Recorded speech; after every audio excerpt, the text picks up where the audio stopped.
Welcome to Crossdressing Stories. Here, we share personal stories, celebrate self-expression. If you're on your own journey or simply curious, you've found your community. Subscribe and join the conversation. Amelia. What's happening to my body? My chest. Is it really growing? You never think it's going to be you. You read the safety manuals. You sit through the tedious annual briefings. You even initial the little checkboxes on the lab's digital forms. You do it all with the detached air of a professional who knows the real dangers aren't in the carefully controlled protocols, but in the chaotic variables of the universe itself. The real danger, you tell yourself, is out there, not in here, not with you. Until it is. The lab was my sanctuary, a place of clean lines and predictable outcomes. The air hummed with the steady thrum of the centrifugal machines, a sound I found more comforting than any music. It smelled of isopropyl alcohol and sterile latex, a scent that meant order and control. On that particular Tuesday, the overhead fluorescent lights cast everything in a cold, white glow, bleaching the color from the world and leaving only the stark reality of the work in front of me. I was handling ES8, Project Chimera's crown jewel, a synthetic estrogen so potent, so unbelievably efficient, that it made naturally occurring hormones look like clumsy, primitive tools. Our goal was simple, if ethically complex. We were designing a compound that could trigger rapid cellular regeneration and adaptation, a key to everything from advanced burn treatments to, theoretically, mitigating the effects of aging. ES8 was the 8th iteration, and it was a masterpiece of biochemical engineering. It was also, as I was about to discover, terrifyingly effective. I was in the final stages of purifying a new batch. My hands, sheathed in thick nitrile gloves, moved with an economy born of a decade spent in this very room. Pipette, beaker, magnetic stirrer. The rhythm was a meditation. But science, like life, is full of small, unseen pressures. A microfracture in the borosilicate glass. A result of a thermal reaction I hadn't anticipated. It was an infinitesimal flaw. A crack no bigger than a hairline, but it was enough. Weston, watch out. Amelia's voice sliced through my concentration. I looked up, saw her eyes widen in panic from across the lab, and then I looked down. The beaker in my hand was frosting over, a web of crystalline cracks spreading across its surface. The liquid inside, a clear and unassuming fluid, was beginning to bubble. I didn't even have time to curse. The crack wasn't a leak, it was a detonation. The glass gave way with a sharp pop, and the world dissolved into a spray of liquid and a sensation of profound, shocking cold. The ES8 compound atomized, blanketing my face, my neck, my arms, anywhere my lab coat hadn't covered. It didn't burn. It was worse. It felt like 10,000 tiny needles, each one tipped with ice, plunging into my skin. A paralytic numbness followed, spreading from my cheeks down to my collarbone. My first coherent thought wasn't about the danger, but a stupid, mundane observation: it doesn't even have a smell. Then the chaos erupted. The airborne particulate alarm shrieked, a piercing cyclical wail that vibrated in my teeth. Red lights began to flash, painting the sterile white lab in demonic pulses. Amelia was at my side in an instant, her hands, protected by her own gloves, grabbing my arm and yanking me toward the emergency decontamination shower. "Don't breathe in, Weston. Hold your breath," she yelled over the alarm. The water was brutally cold, a deluge that hit me like a physical blow. It plastered my hair to my skull and sluiced the chemical off my skin. But I couldn't shake the feeling that it was already too late. The tingling hadn't stopped. It felt like it had burrowed deep beneath the surface, a million tiny engines revving to life in my cells. I stood there under the punishing spray, shaking uncontrollably, not from the cold, but from the terrifying, intimate knowledge that a profound and irreversible boundary had just been crossed. Something had gotten in. The next morning, I tried to pretend everything was normal. It's what we do, isn't it? We compartmentalize. The accident was an industrial mishap. I was given a clean bill of health after a 3-hour observation period. The tingling had subsided. Life would go on. I stood in front of my bathroom mirror, lathering shaving cream onto my face. That's when I noticed the first anomaly. My skin. It was smooth. Not just clean-shaven smooth, but poreless. Soft. Like I'd just spent a week at a spa I couldn't afford. I ran the back of my hand over my cheek. There was a suppleness to it that hadn't been there yesterday. I leaned closer, examining the reflection. The Western staring back at me looked younger, less tired. The faint lines around my eyes seemed to have softened. It's just a temporary reaction, I told myself, my voice of reason sounding a little too loud in my head. A histamine response. It'll fade. I went to call out to Amelia. She had insisted on staying the night on my couch to monitor me, and the second anomaly hit. "Hey, Ames, you want coffee?" My own voice startled me. The words came out gravelly with sleep, as they always did, but there was something else. A higher pitch at the tail end of the sentence. A slight, almost melodic lift that I didn't recognize. It sounded less like a question and more like an invitation. I cleared my throat, feeling a flush of heat crawl up my neck. I tried again, forcing my voice into its usual register. "Coffee?" I asked the empty hallway, the single word sounding clipped and artificial. This was a mistake. My scientific mind, the part of me that catalogs and analyzes every deviation from the baseline, was now on high alert. I quickly dressed for work, pulling on my standard uniform, a crisp Oxford shirt and a pair of tailored slacks. But they felt wrong. The shirt, which usually fits snugly across my shoulders and chest, felt loose, as if the fabric was pooling around my collarbones. Stranger still, the slacks were uncomfortably tight around my hips and seat. I had to tug to get the button fastened. It was a subtle change, the kind you might attribute to a faulty washing machine cycle. But I knew better. My body's geometry was shifting. No, it's impossible, I thought, staring at my reflection again. This time fully dressed. The compound can't have been absorbed that quickly. It's just paranoia, a psychosomatic response to the trauma. But the man in the mirror looked different. The clothes hung on him differently. And deep in my gut, a cold dread began to spread. This was not a temporary reaction. This was the beginning. Amelia was already in the lab when I arrived, a tablet in her hand and a grim expression on her face. She looked up, and her eyes did a quick, professional sweep over me. "How are you feeling?" she asked, her tone carefully neutral. "Fine," I lied, a little shaken up, ready to file about 50 incident reports. She didn't smile. "I ran your blood work from last night. The preliminary results just came in." She turned the tablet toward me. It was a chaotic jumble of charts and numbers, but my eyes immediately found the relevant data points. Testosterone plummeting, estrogen skyrocketing to levels that would be high for a woman in her 3rd trimester. My breath hitched. This is a mistake. The sample must be contaminated. "It's not," she said softly. "I ran it 3 times. Weston, the ES8, it must have permeated the epidermis.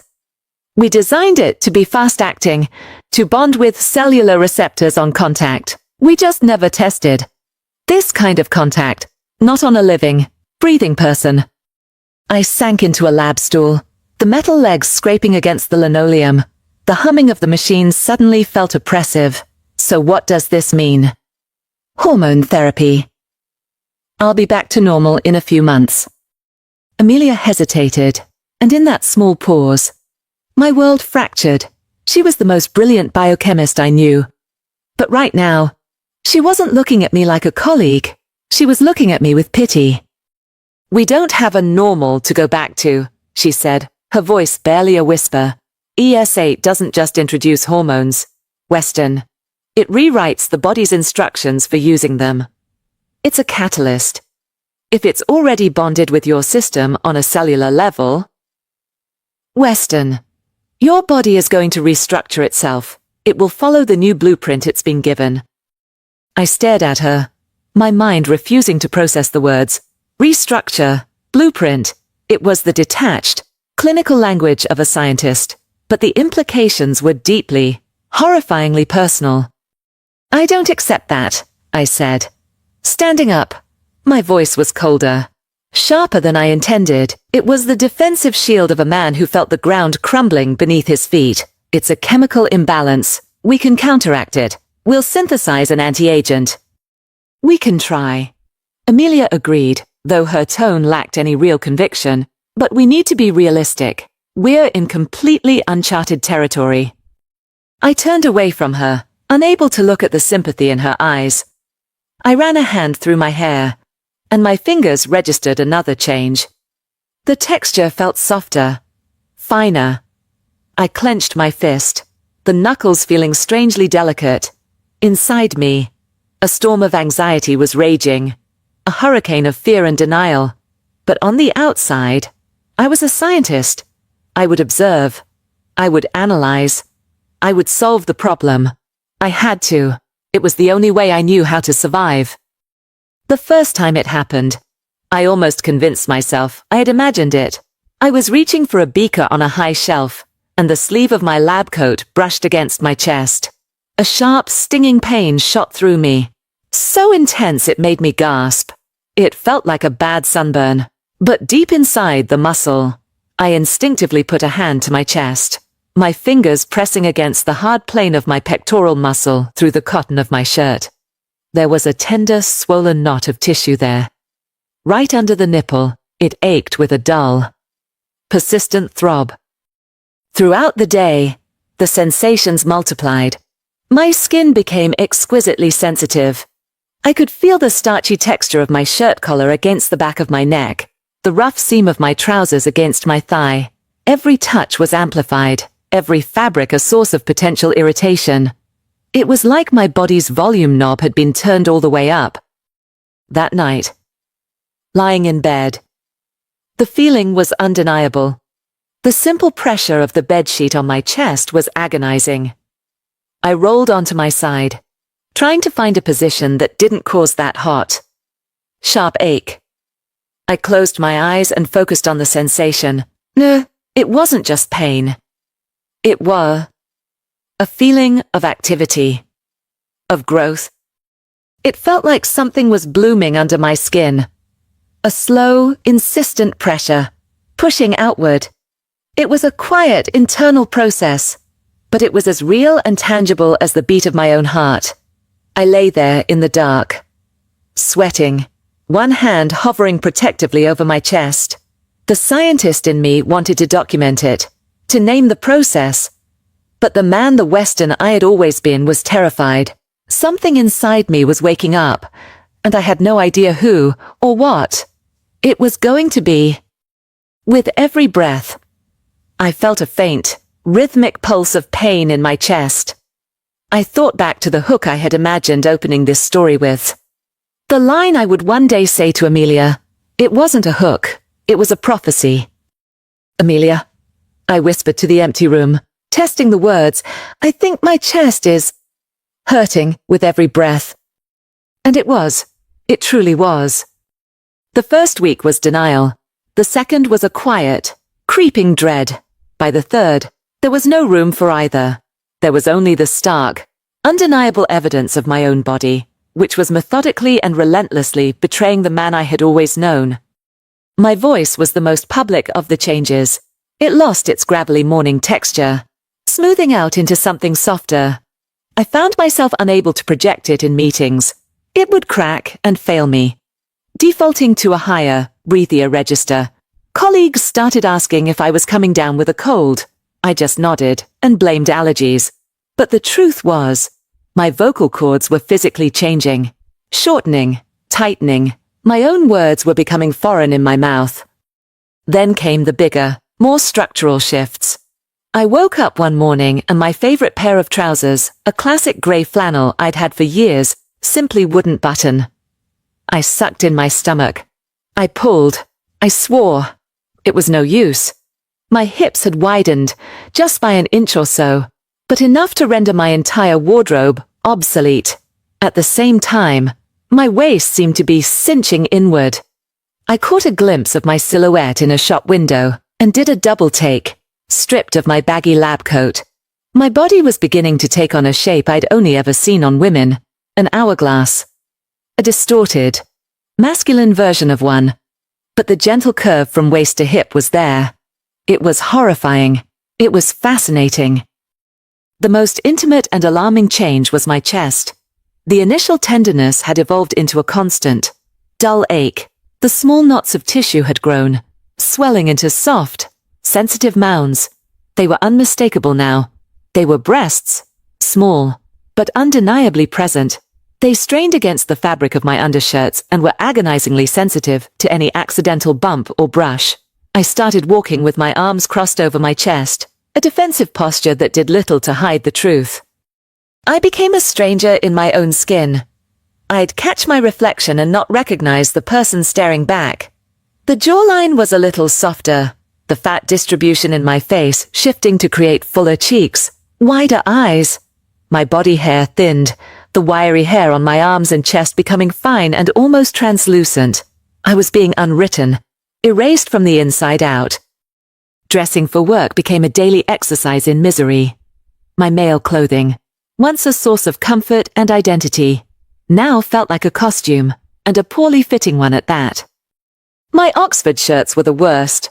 The starched cotton, once a symbol of professionalism, now felt abrasive against my hypersensitive skin.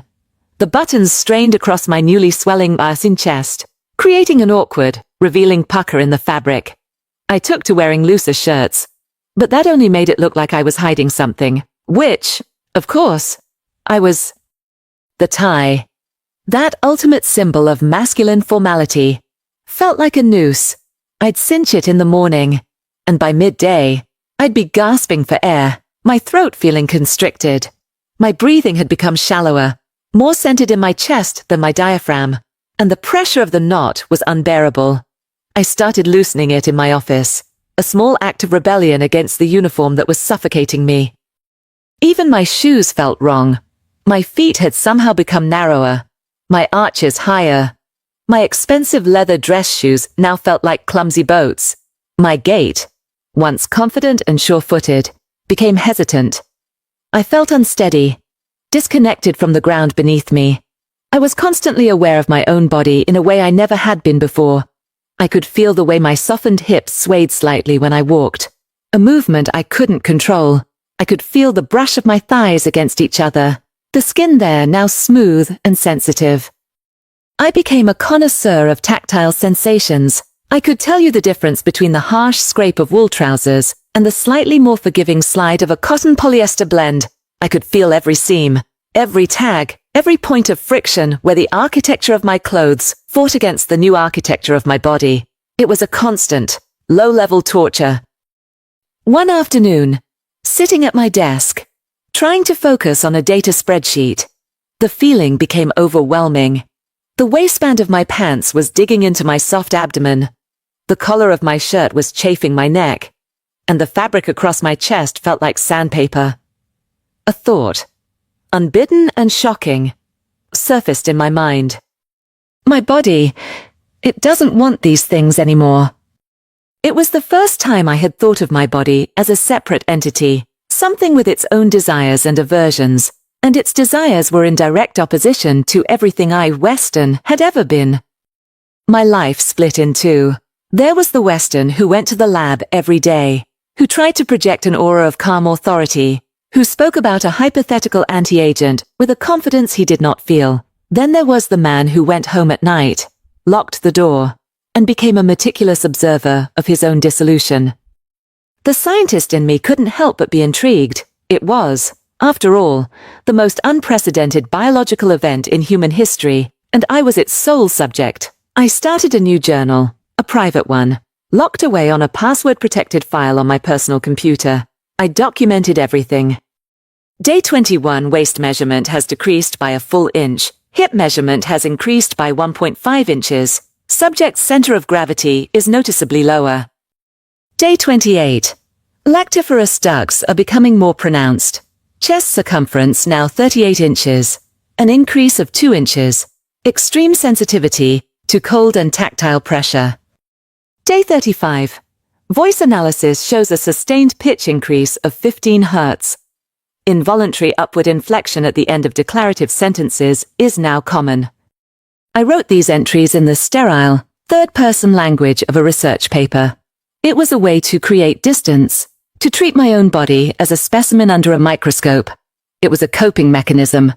But the shame was always there, a thick, cloying emotion that clung to me like a damp coat. I was a man with breasts. I was a scientist whose voice cracked like a teenage boy's. I was a freak. The curiosity and the shame were in a constant, brutal war. One part of me wanted to see it through, to see what my body would become. The other part wanted to curl up in a ball and disappear, to stop the relentless march of these changes before they consumed me completely. I avoided mirrors. I showered with the lights off. I pulled the sheets up to my chin at night. I did everything I could to avoid confronting the physical reality of my new form. But you can't run from your own body. It's with you every second of every day.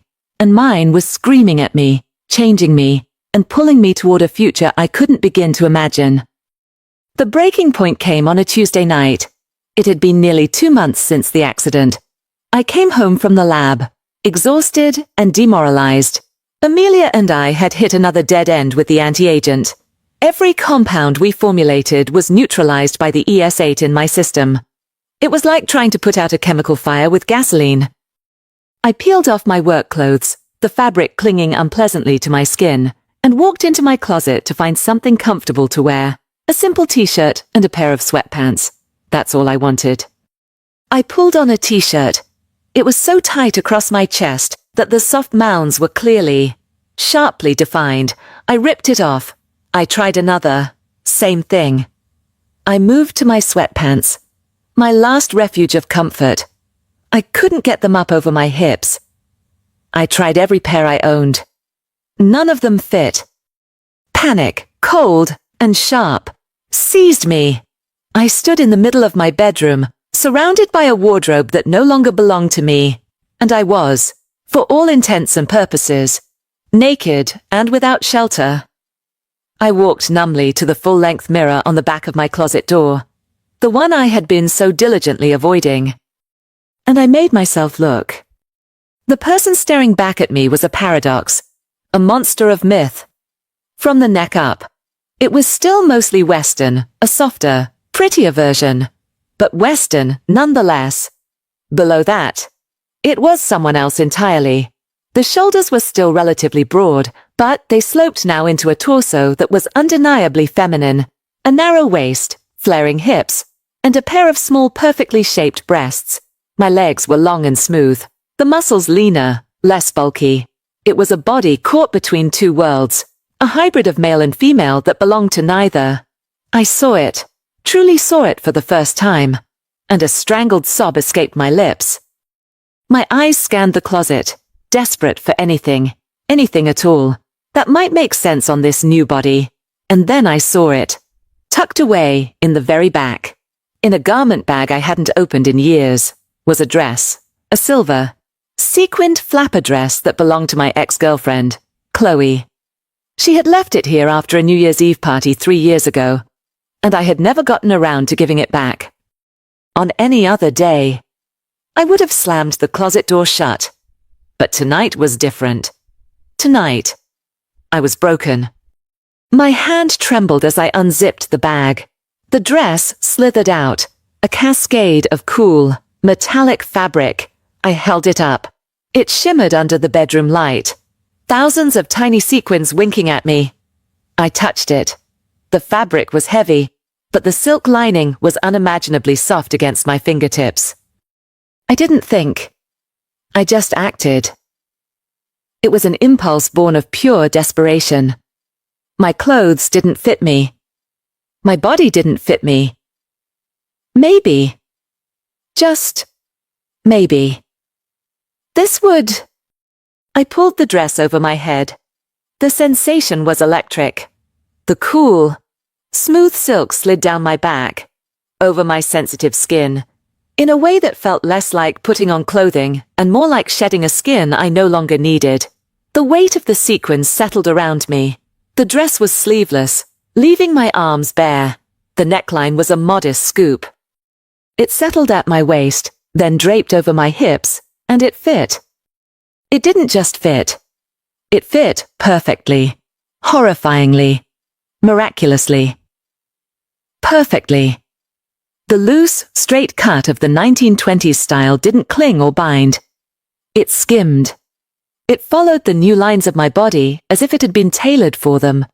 The way it hugged my narrow waist and fell gracefully over my wider hips. It made sense. For the first time in weeks, my body didn't feel like a jumble of mismatched parts. In the dress, it looked unified, whole. I stood there, breathless, staring at my reflection. The creature in the mirror was no longer a monster. The broad shoulders were balanced by the drape of the dress. The soft curves were complemented, not hidden. The strange, in-between body was suddenly elegant. "Oh my God," I whispered. My voice came out soft and high. It didn't sound like Weston's voice at all. Why does this feel right? I took a hesitant step. The dress swished around my knees, the sequins making a soft, sibilant sound. I turned just a slight, experimental pivot. The dress moved with me, a shimmering extension of my own body. A strange, giddy feeling bubbled up in my chest, a feeling so alien I couldn't immediately identify it. It was a flicker of joy. I was a man in a dress. I was a freak. But looking in the mirror, at the way the silver fabric caught the light, at the impossible rightness of it all, I didn't feel like a freak. I felt beautiful. Weston. The voice came from my bedroom doorway. I spun around, my heart hammering against my ribs. Amelia was standing there, a paper bag of takeout in one hand, her keys in the other. Her eyes were wide, taking in the scene me, standing in the middle of the room, wearing a glittering silver dress. My first instinct was to cover myself, to hide. A wave of shame so powerful it made me dizzy washed over me. My face burned, and I'm sure I turned a shade of red I'd never achieved before. I crossed my arms over my chest, clutching the dress. A useless, panicked gesture. "Amelia, I can explain," I stammered, my new, unreliable voice trembling. She didn't laugh. She didn't look disgusted. She just looked sad and understanding. She slowly closed the door behind her and set the food and her keys on my dresser. She walked toward me, her footsteps soft on the hardwood floor. "There's nothing to explain." "Weston," she said, her voice gentle. "None of my clothes fit as thin," I blurted out, the words tumbling over each other. I didn't know what else to do. I was having a meltdown. This was just here. She stopped a few feet in front of me. Her gaze wasn't on the dress, but on my face. She saw the fear in my eyes, the desperation. "It's okay," she said. We both knew this was happening. We were just trying to pretend it wasn't. She gestured at my body, at the dress. This isn't a meltdown. This might be the first logical thing you've done in weeks." I stared at her, confused. Logical aims. I'm a man wearing a cocktail dress. "Are you?" she asked, a genuine question in her voice. "Look at yourself. Your body isn't fighting that dress. It's been fighting everything else. Your shirts, your pants, all of it. Weston, to survive this, maybe you have to stop fighting. Maybe you have to become someone else." Her words hit me with the force of a physical blow. Someone else. It was what I had been terrified of. The very thing I was trying to stop with all my scientific might. But hearing her say it, seeing the compassion in her eyes, it didn't sound like a threat. It sounded like a release. The idea was terrifying. To let go of Weston. to let this transformation run its course. It felt like a death sentence. But who, I asked, my voice cracking. If I'm not Western while this is happening, who am I? What's my name? The question hung in the air between us. Amelia didn't answer. She just gave me a small, encouraging nod, as if to say, you know the answer. I turned back to the mirror. I looked at the reflection. But this time, I tried to see it through Amelia's eyes. I saw the wide, frightened eyes, the soft line of the jaw, the graceful column of the neck. I saw the way the silver dress made the person in the mirror look both vulnerable and strangely powerful. It wasn't Western anymore. Western was the ghost, the ill-fitting suit I had been trying to force onto this new person. I needed a name for her, a temporary name. I told myself, a placeholder, just for now.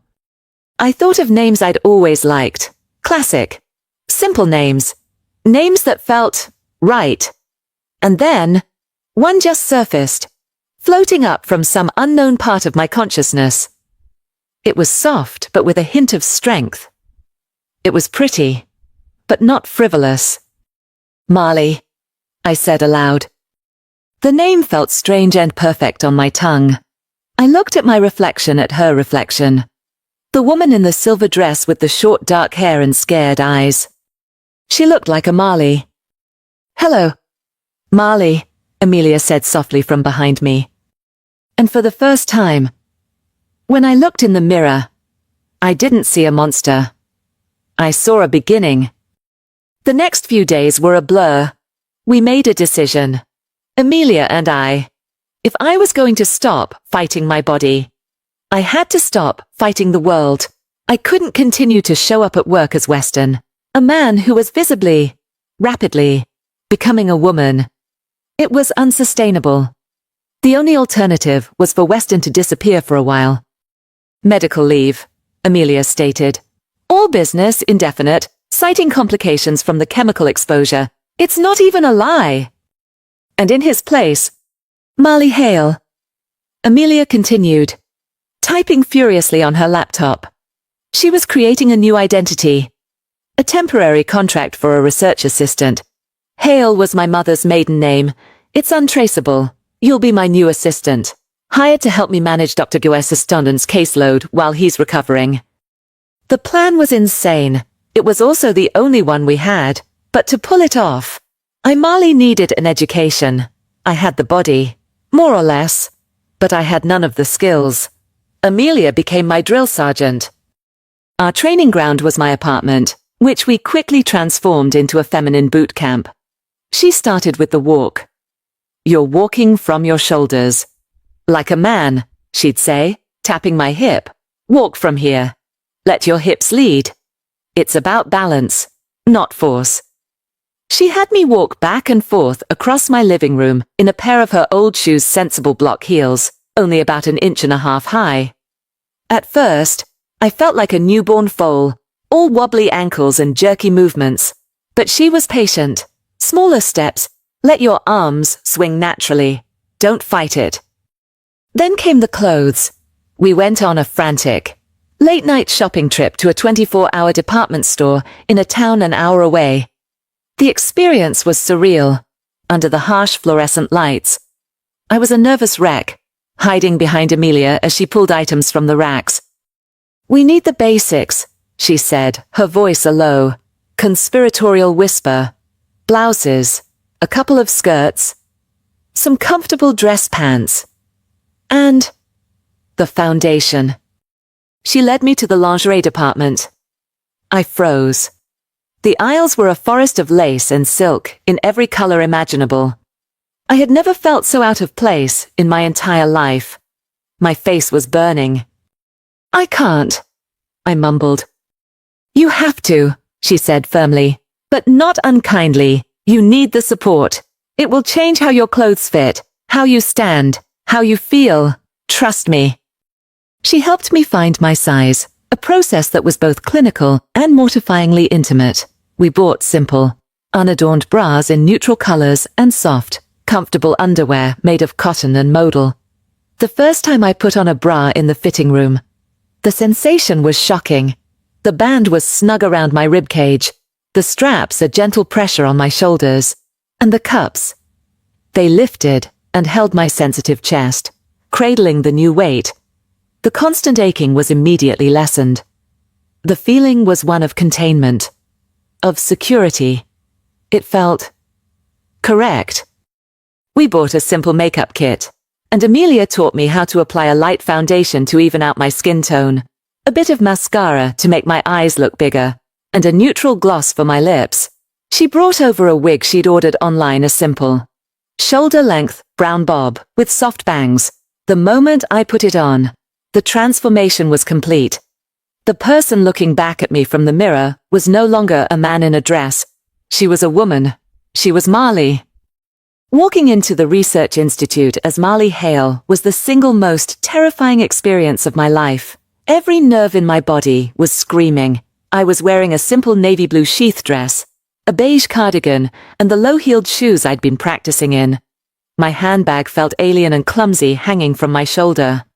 The gentle sway of the dress against my legs was a constant reminder of my new reality. Amelia introduced me to the team. "Everyone, this is Marley Hale. She'll be my temporary assistant, helping us keep Project Chimera on track while Dr. Weston is on medical leave." The reactions were polite, professional. A few handshakes, my hand felt small and delicate in theirs, and some welcoming smiles. No one looked twice. No one seemed too suspicious. To them, I was just the new hire. The anonymity was a relief so profound it almost made my knees buckle. I spent the day in a state of hyper-awareness. I was conscious of how I sat, how I crossed my legs, the pitch of my voice when I answered a question. I was performing femininity, and it was exhausting. But there were also moments of unexpected pleasure. The blouse I wore was made of silk, and it felt wonderfully soft against my skin. The way the skirt moved when I walked felt liberating after months of restrictive trousers. I felt a new sense of my body in space, a grace I didn't know I possessed. The constant physical discomfort I had felt as Weston was gone. As Marley, in these clothes, my body was finally at peace. It felt like I had taken off a suit of armor I didn't even know I was wearing. The biggest change wasn't physical, it was social. As Weston, I had been respected, sometimes feared. I was the brilliant, somewhat aloof head of the project. People approached me with deference. As Marley, I was approachable. People smiled at me in the hallways. They made small talk by the coffee machine. They treated me with a warmth and friendliness that Weston had never inspired. About a week into my new role, I was at my new desk, which was situated just outside Amelia's office, when Ethan, one of the junior chemists, walked by. He paused for a moment. Ethan was a good guy, smart and earnest. "Hey, Marley," he said with a friendly smile. "I just wanted to say, that's a really nice dress. That color really suits you." I was wearing a simple forest green A-line dress. My mind went blank. No one, in my entire 34 years of life as a man, had ever complimented my clothing. I had no idea how to respond. A hot blush spread from my neck all the way to my ears. "Oh," I stammered, my voice coming out higher than I intended. Thank you. I got it on sale." He just grinned.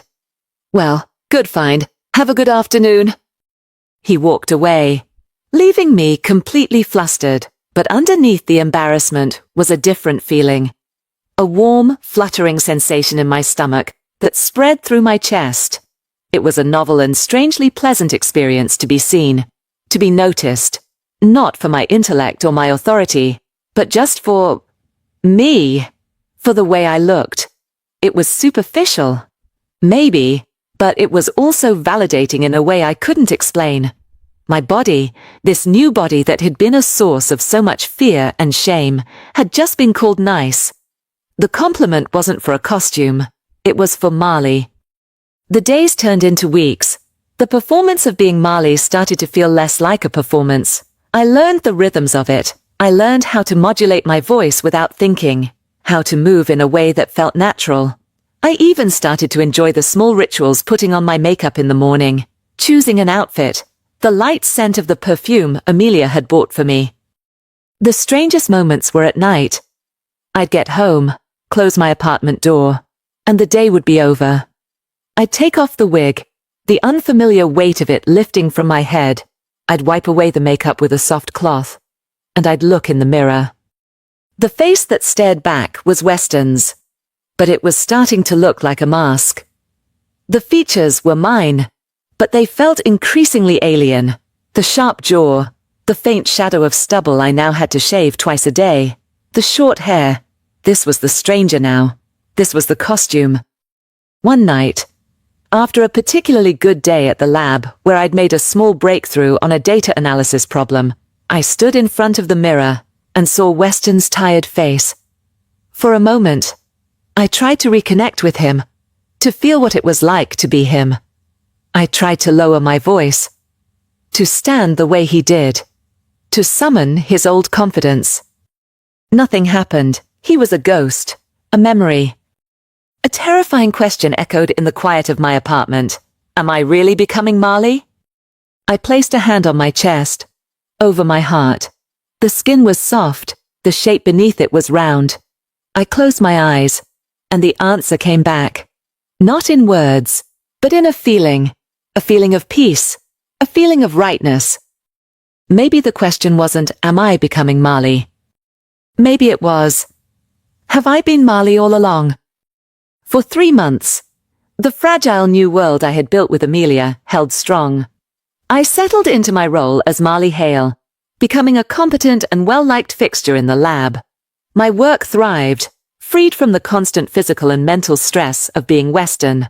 My mind was sharper, more focused.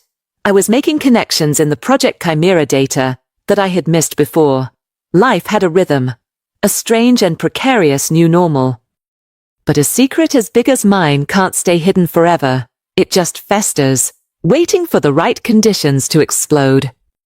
The catalyst was a routine data audit from the Institute's Oversight Board. They were a panel of grey-faced administrators and tenured scientists whose job was to ensure funding was being properly allocated and research was proceeding on schedule. They were bean counters, mostly, but they were meticulous. And they found an anomaly. It was in Dr. Weston's medical files, the hormone panels that Amelia had been forced to submit to justify my extended medical leave, showed readings that were, to put it mildly, biologically impossible for a recovering male patient. They were the readings of a pregnant woman. An email arrived one Monday morning. It was addressed to Amelia, but I was copied on it. Subject: urgent data discrepancy in Project Chimera personnel file. My blood ran cold as I read it. The board had flagged the files.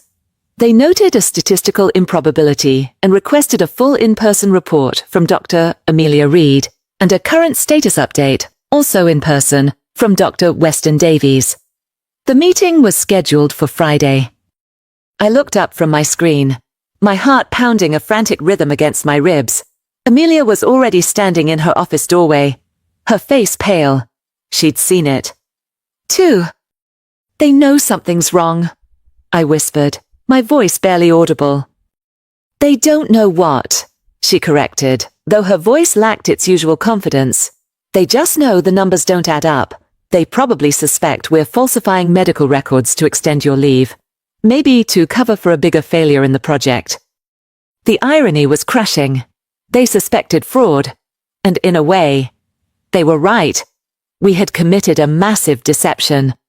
But the truth was infinitely more bizarre, more unbelievable than anything they could possibly imagine. We were cornered. If Weston didn't show up to that meeting, we'd be fired on the spot, and a full investigation would be launched. My career, my life's work, would be gone. Amelia's career would be destroyed right along with mine. But how could Weston possibly appear? The man they remembered no longer existed. He was a phantom, a collection of memories and ill-fitting clothes. I was Marley. Walking into that boardroom as Weston was as impossible as reversing time itself. The week crawled by in a haze of mounting panic. Every friendly good morning, Marley from a colleague felt like a twist of the knife. Every smile I returned felt like a lie. Ethan asked me if I was okay, telling me I looked pale. I muttered something about a headache, but the truth was, I felt like a fraud on the verge of being exposed. The life I had just started to build, the fragile sense of self I had so painstakingly assembled, was about to be shattered. Thursday night, the eve of the hearing. I was a wreck. Amelia and I had spent hours debating our options, running through impossible scenarios. None of them ended well. By 10 o'clock, we had given up. She went home, promising to pick me up in the morning, and I was left alone in my apartment with my fear. I couldn't sit still. I paced the living room, my mind racing. Should I run? Disappear completely? It was a tempting thought, a coward's way out. But it would mean leaving everything and everyone behind. It would mean confirming the board's suspicions and ruining Amelia's life. I couldn't do that to her. I found myself in front of my closet. I slid the door open, my eyes scanning the clothes inside, the neat rows of blouses, the skirts and dresses hanging in a spectrum of subdued, professional colors. This was Marley's wardrobe. On the other side of the closet, shoved into a dusty corner, were the last remnants of Weston's clothes, a few pairs of pants and a shirt I hadn't had the heart to throw away. Could I do it? Could I put them back on? Could I bind my chest, deepen my voice, and pretend to be him for just a few hours? The thought made me feel physically ill. The idea of forcing my body back into that coarse, ill-fitting prison was repulsive. It would be a violation of something fundamental. A betrayal of the person I was finally, tentatively, starting to become. My eyes fell on a new addition to my wardrobe, an outfit I had bought for a presentation I was supposed to give. Next month, it was a suit, a woman's suit. A beautifully tailored black blazer and matching slim-fit trousers. It was powerful, elegant, and professional. On an impulse, I took it off the hanger. I slipped on the trousers. They fit perfectly, hugging my hips and falling in a clean line to my ankles. Then, I put on the blazer over the simple silk camisole I was wearing. I buttoned the single button at my waist. I turned to the mirror. The woman who looked back was not the frightened research assistant I had been for the last 3 months. She was someone new. The suit gave her an air of authority, of strength. The sharp lines of the blazer complemented the soft curves of her body. She looked poised, confident. She looked like a scientist. She looked like a leader. Could I go back to being Weston? The question floated in my mind as I stared at this powerful reflection. I lifted a hand and placed it flat against my chest. Over the gentle swell of my breast beneath the camisole and blazer, I could feel the steady, calm beat of my heart. The panic had subsided, replaced by a strange, quiet clarity. No. The answer came, clear and absolute. I can't, and I don't want to. I was not Weston pretending to be Marley. I was not a man in a woman's suit. I was Marley. And tomorrow, the board was going to meet her. The boardroom was on the top floor of the institute. A cold, intimidating space with a long mahogany table and a panoramic view of the city I couldn't appreciate. The members of the oversight board were already seated when Amelia and I arrived. 6 of them, 5 men and 1 woman, all of them older, dressed in somber, expensive suits. They looked like a panel of judges, which I suppose they were. They all looked up as we entered, and a flicker of confusion passed over their faces. They were expecting Dr. Amelia Reed and Dr. Weston Davies. What they got was Dr. Reed and a strange woman they didn't recognize. Dr. Reed, the chairman, a stern-faced man named Dr. Albright, said, "We were expecting Dr. Davies as well. His presence is not optional." Amelia took her seat, her hands folded calmly on the table in front of her. I remained standing. My heart was a drum against my ribs, but my hands were steady. I took a deep breath, the way Amelia had coached me to do in the car on the way over. I looked directly at Dr. Albright. I saw the impatience in his eyes, the dismissal. He saw me as an assistant, an unimportant variable. It was time to change the equation. I opened my mouth, and when I spoke, my voice was not the high, nervous voice of my first few weeks as Marley. It was calm, measured, and though it was a woman's voice, it held a note of the authority I had once wielded as Weston. Dr. Davies sends his apologies, but he is unable to be here, I said. The room was silent. I had their full attention now. My name is Dr. Marley Hale, and in a way, I am the result of the accident involving ES8. I am the reason for the anomalies in Dr. Davies's medical reports. A ripple of confused murmurs went through the room. Dr. Albright silenced them with a sharp look. He peered at me over his glasses. His eyes narrowed in suspicion. I'm not familiar with a Dr. Maguilan Hale in this institute, he said coldly, and I fail to see what you could possibly have to do with this. We are here to discuss a serious matter of potential research misconduct. I agree. The matter is serious, I replied, taking a step closer to the table. It's also unprecedented. You're looking for Dr. Weston Davies, in a very real, biological sense. You found her. I am Dr. Davies. The silence that followed was absolute. It was so complete, I could hear the faint hum of the air conditioning. 6 pairs of eyes were fixed on me, a mixture of disbelief, shock, and dawning comprehension on their faces. I saw one of them, a biologist named Dr. Bats Chen, lean forward, his scientific curiosity overriding his surprise. Before they could explode with questions or accusations, I began my story. Amelia had helped me prepare a presentation, a proper scientific report. I wasn't there to beg for their sympathy. I was there to present them with data. And I was the primary data point. On the date of the accident, I began, my voice steady. Dr. Weston Davies was exposed to a significant dermal and aerosolized dose of the ES8 compound. Our hypothesis was that it would be metabolized and flushed from the system with minimal side effects. That hypothesis, as the data now clearly shows, was incorrect. I walked them through it. Step by step, I talked about the accident, the initial hormonal shifts, the physical restructuring. I used the cold, detached language of a scientist describing an experiment. I referred to Weston in the third person, as the subject. The subject's endocrine system was completely rewritten, I explained, gesturing to the file in front of them. The board noted the extreme levels of estradiol. What followed was a rapid, involuntary process of feminization. We observed shifts in bone structure, fat redistribution, changes in vocal cord length, and the development of secondary female sex characteristics, including mammary glands. I laid it all out. The crisis of identity, the struggle with a body that no longer matched the subject's internal perception, and then, the adaptation. The subject, Weston Davies, could no longer function, I said, and for the first time, my voice softened. I let a bit of the personal journey through. His body was in revolt against his male presentation. To continue the work, and frankly, to survive psychologically, a new social and physical presentation was required. This led to the creation of the persona, Marley Hale. I looked each of them in the eye. I am not a lie or a deception. I am an outcome. I am the most unexpected, and perhaps the most revolutionary.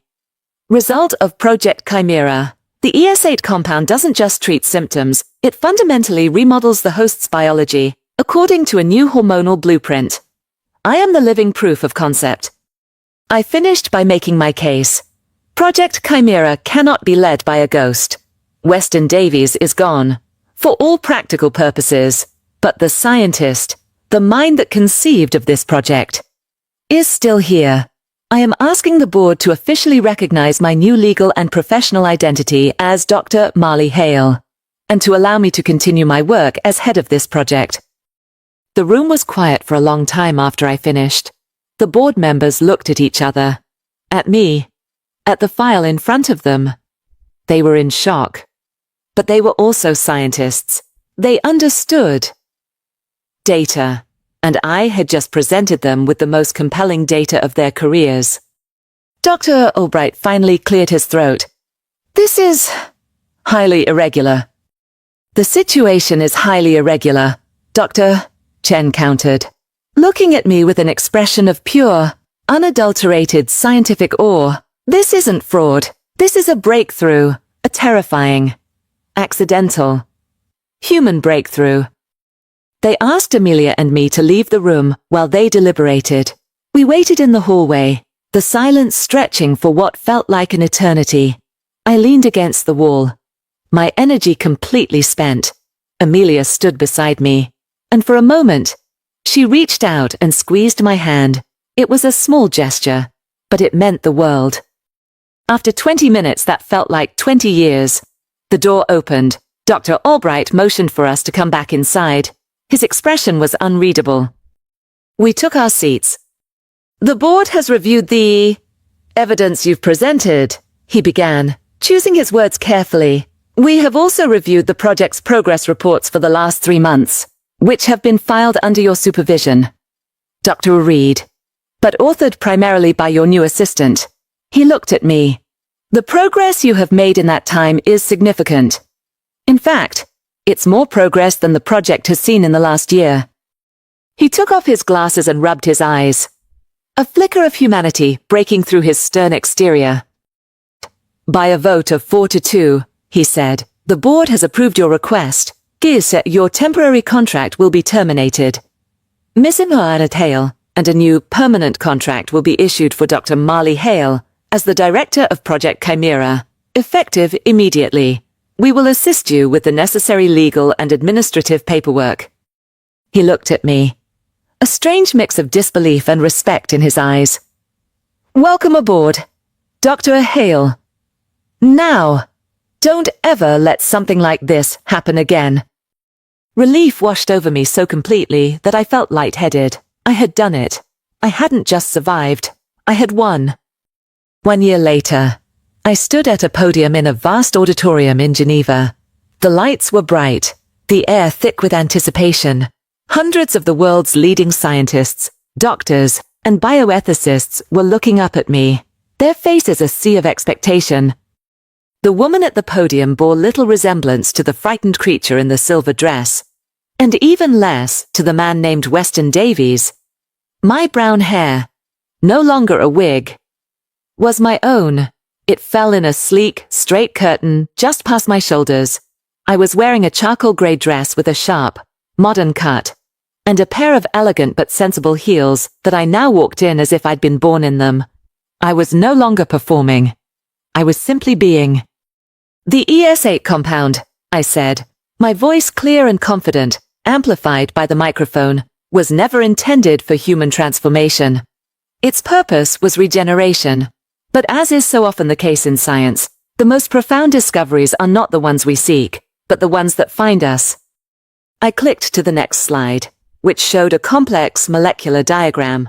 What the accident taught us is that the human body is far more mutable, more adaptable, than we ever imagined. The binary of male and female, which we treat as a biological absolute, is in fact a fluid spectrum, governed by a delicate chemical language. ES8 is simply a new, and profoundly eloquent, dialect of that language. For the next hour, I held them captive. I presented my research, my story, my life. I was no longer the subject of the experiment, I was its author. I had taken control of the narrative. There was no more Western. The name felt like a word from an ancient language, its meaning lost to time. He wasn't a ghost to be mourned, or a past to be ashamed of. He was simply the prologue to my story. He was the man who had to be broken so that I could be built. I no longer saw my transformation as a loss. I had lost a life that, in retrospect, had felt like a performance of its own, a rigid, emotionally constricted performance of masculinity. What I had gained was everything. I had gained a connection to my own body, an emotional honesty I'd never known. I had gained a new perspective, a new strength. I had gained myself. When I finished my presentation, the room was silent for a beat, and then it erupted in applause. It was thunderous, a wave of validation and acceptance that washed over me, warm and bright. I smiled, a genuine, unburdened smile, and scanned the front row. Amelia was there, looking up at me. Her expression was one of intense pride, but there was something else in her eyes too, a warmth and an affection that went beyond professional respect. Our journey had bonded us in a way I couldn't quite define, creating a partnership that was the bedrock of my new life. She caught my eye and gave me a small, subtle nod. "You did it." As the applause continued, I looked out at the bright lights of the auditorium, at the blurry faces of the crowd. I thought back to that terrible, pivotal day in the lab, the smell of alcohol, the shattering glass, the icy sting of the chemical on my skin. It was the day Weston Davies's life ended. But it wasn't a tragedy. It wasn't a conclusion. I leaned toward the microphone one last time, my voice a soft, personal whisper that somehow carried through the entire hall. "The accident," I said, "wasn't an ending. It was an invitation."